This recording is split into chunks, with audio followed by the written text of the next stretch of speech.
Sahabat beriman, haji adalah salah satu rukun Islam kelima yang tentu saja sangat diinginkan oleh umat muslim di seluruh dunia. Namun sayangnya, tidak semua orang punya kesempatan melakukan ibadah ini dikarenakan biaya yang sangat mahal.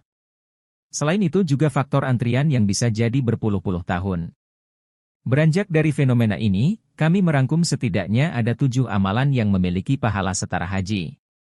Tentu saja kami berharap semua penonton video ini memiliki kesempatan dan biaya untuk melakukan ibadah mulia ini. Sambil menunggu, alangkah lebih baik kita melakukan amalan ini. Yuk simak bersama. Yang pertama, sholat 5 waktu berjamaah di masjid. Dari Abu Umamah radhiyallahu anhu, bahwa Nabi Shallallahu alaihi wasallam bersabda, "Barang siapa keluar dari rumahnya dalam keadaan bersuci menuju sholat wajib, maka pahalanya seperti pahala orang yang berhaji. Barang siapa keluar untuk sholat sunnah duha, yang dia tidak melakukannya kecuali karena itu, maka pahalanya seperti pahala orang yang berumroh. Dan melakukan sholat setelah sholat lainnya, tidak melakukan perkara sia-sia antara keduanya, maka pahalanya ditulis di Ilin atau kitab catatan amal orang-orang syalih." Yang kedua, melakukan sholat isyraq. Sholat ini dilakukan ketika matahari setinggi tombak atau 15 menit setelah matahari terbit. Dilakukan sebanyak 2 rakaat dan sholat ini juga biasa disebut sholat duha di awal waktu. Dari Anas bin Malik radhiyallahu anhu, Rasulullah Shallallahu alaihi wasallam bersabda, "Barang siapa yang melaksanakan sholat subuh secara berjamaah lalu ia duduk sambil berzikir pada Allah hingga matahari terbit.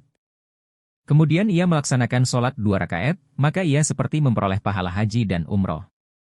Beliau pun bersabda, "Pahala yang sempurna, sempurna, dan sempurna." Sementara di hadis lain, dari Abu Umamah radhiyallahu anhu, Rasulullah Shallallahu alaihi wasallam bersabda, "Barang siapa yang mengerjakan sholat subuh dengan berjamaah di masjid, lalu dia tetap berdiam di masjid sampai melaksanakan sholat sunnah duha, maka ia seperti mendapat pahala orang yang berhaji atau berumroh secara sempurna." Yang ketiga, membaca tasbih, tahmid dan takbir setelah sholat. Dari Abu Hurairah radhiyallahu anhu, ia berkata, "Ada orang-orang miskin datang menghadap Nabi Shallallahu alaihi wasallam. Mereka berkata, orang-orang kaya itu pergi membawa derajat yang tinggi dan kenikmatan yang kekal. Mereka sholat sebagaimana kami sholat. Mereka puasa sebagaimana kami berpuasa. Namun mereka memiliki kelebihan harta sehingga bisa berhaji, berumroh, berjihad serta bersedekah." Nabi Shallallahu alaihi wasallam lantas bersabda, "Maukah kalian aku ajarkan suatu amalan yang dengan amalan tersebut kalian akan mengejar orang yang mendahului kalian? Dan dengannya dapat terdepan dari orang yang setelah kalian. Dan tidak ada seorang pun yang lebih utama daripada kalian, kecuali orang yang melakukan hal yang sama seperti yang kalian lakukan. Kalian bertasbih, bertahmid, dan bertakbir di setiap akhir sholat sebanyak 33 kali. Kami pun berselisih.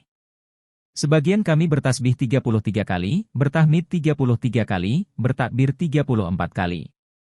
Aku pun kembali padanya."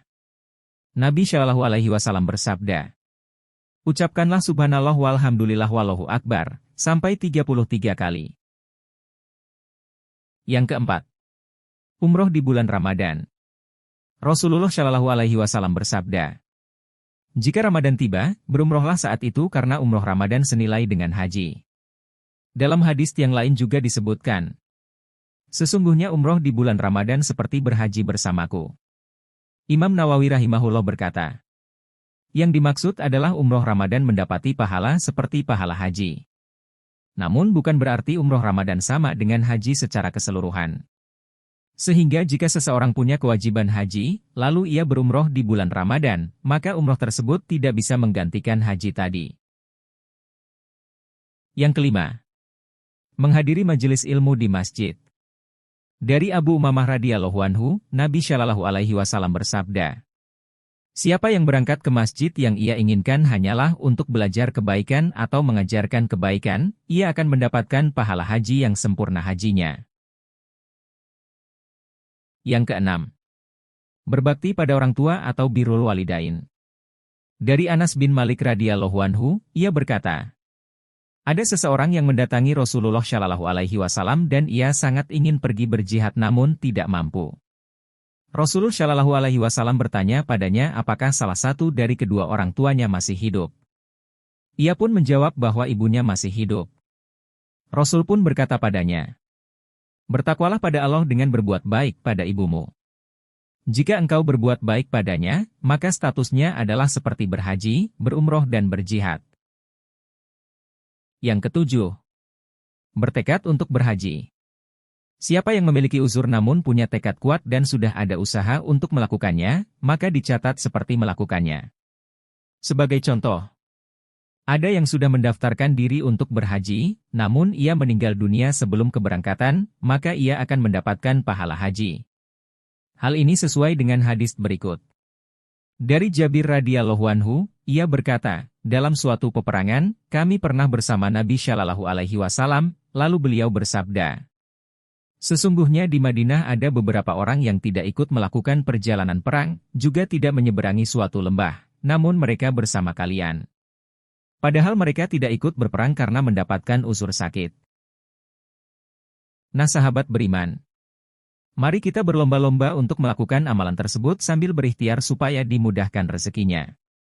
Sampai jumpa di video selanjutnya. Jangan lupa like, subscribe, komen dan share video kami supaya memberikan kebermanfaatan bagi semua.